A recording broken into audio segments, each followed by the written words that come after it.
North Korea said Friday it had test-fired strategic cruise missiles to demonstrate its nuclear counterattack capability, days after it vowed to respond to what it called escalating US-led hostilities since the start of the Trump administration.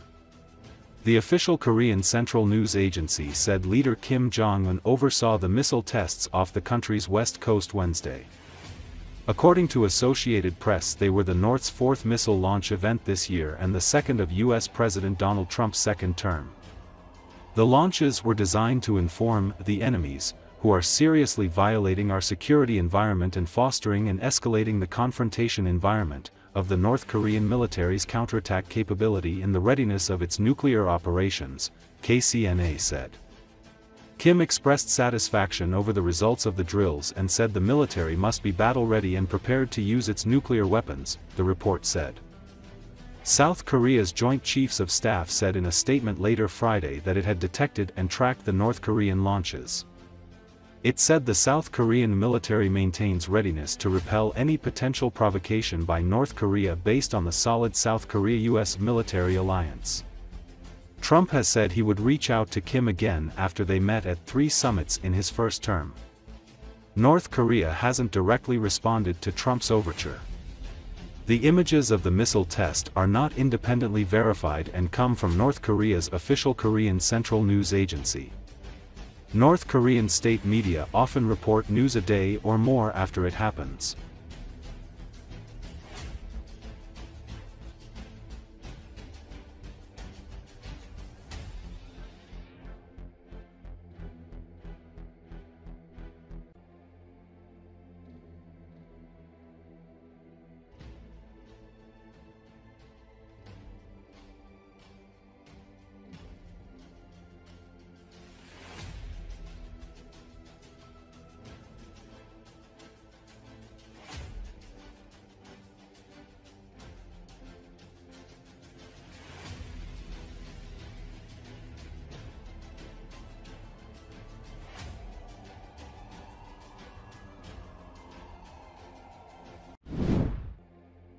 Venezuelan migrants handed over to Mexico like it's a U.S. immigration detention facility.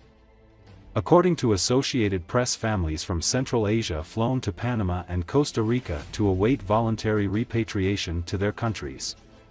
It all sends the unmistakable message that trying to get to the U.S. border is no longer worth it.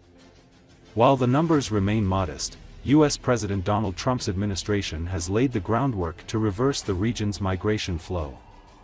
In its first month, the Trump administration has reached deals with Mexico, Guatemala, El Salvador, Honduras, Costa Rica and Panama to act as stopovers or destinations for migrants expelled from the U.S.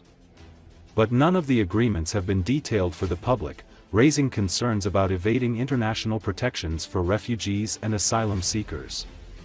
Adam Isaacson, a researcher with the Washington-based human rights advocacy organization WALA, suspects many were little more than improvised handshake deals. Trump made deals during his first presidency with Mexico, Guatemala, Honduras, and El Salvador to take in asylum seekers, though only Mexico and Guatemala actually received them. But the agreements in his second term are more varied, ranging from Honduras letting Venezuelans get off a U.S. plane and board a Venezuelan one in its territory last week, to El Salvador offering to imprison deportees, and even U.S. citizen prisoners.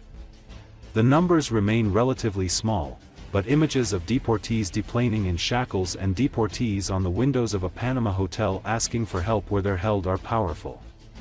This is still a preliminary phase because Congress has not approved a new budget. The idea is to scare them, Isaacson said.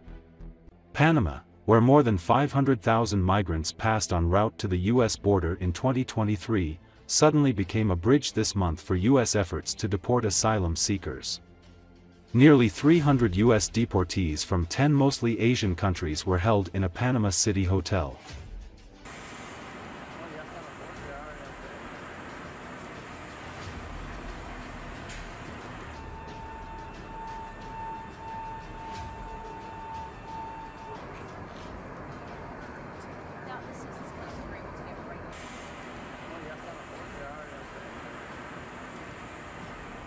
Tenemos entendido aunque no hay nada escrito, que hay 7 países que México está aceptando, Cuba, Haití, Nicaragua, Venezuela, más Salvador, Guatemala y Honduras, aunque pueden haber otros, porque no hay nada escrito, parece un acuerdo handshake a manos.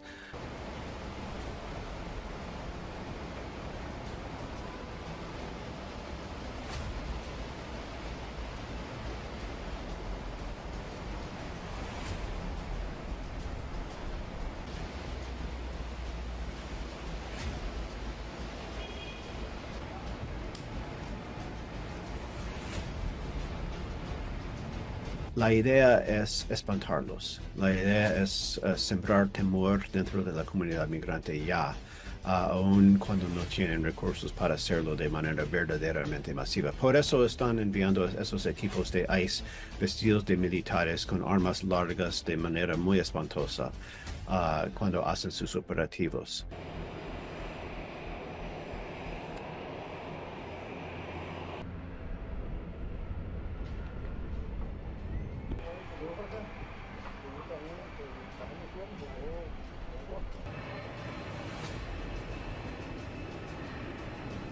Tenemos entendido que hay un proyecto o que se va a hacer de la siguiente manera, para evitar las complicaciones del tapón del Darién, el gobierno panameño está implementando trasladarlos vía marítima por la costa Caribe para poder dejarlos en Colombia.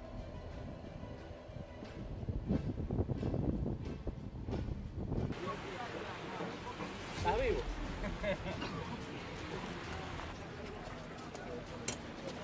Okay.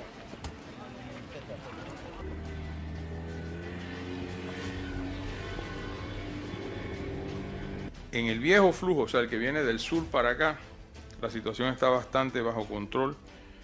No llegan ni a 250, creo, al día de ayer, comparado con el mes de febrero, que ya habían 1000 y pico para la misma época del mes de febrero, un poquito más. Así que eso demuestra pues que ahora el problema viene en dirección contraria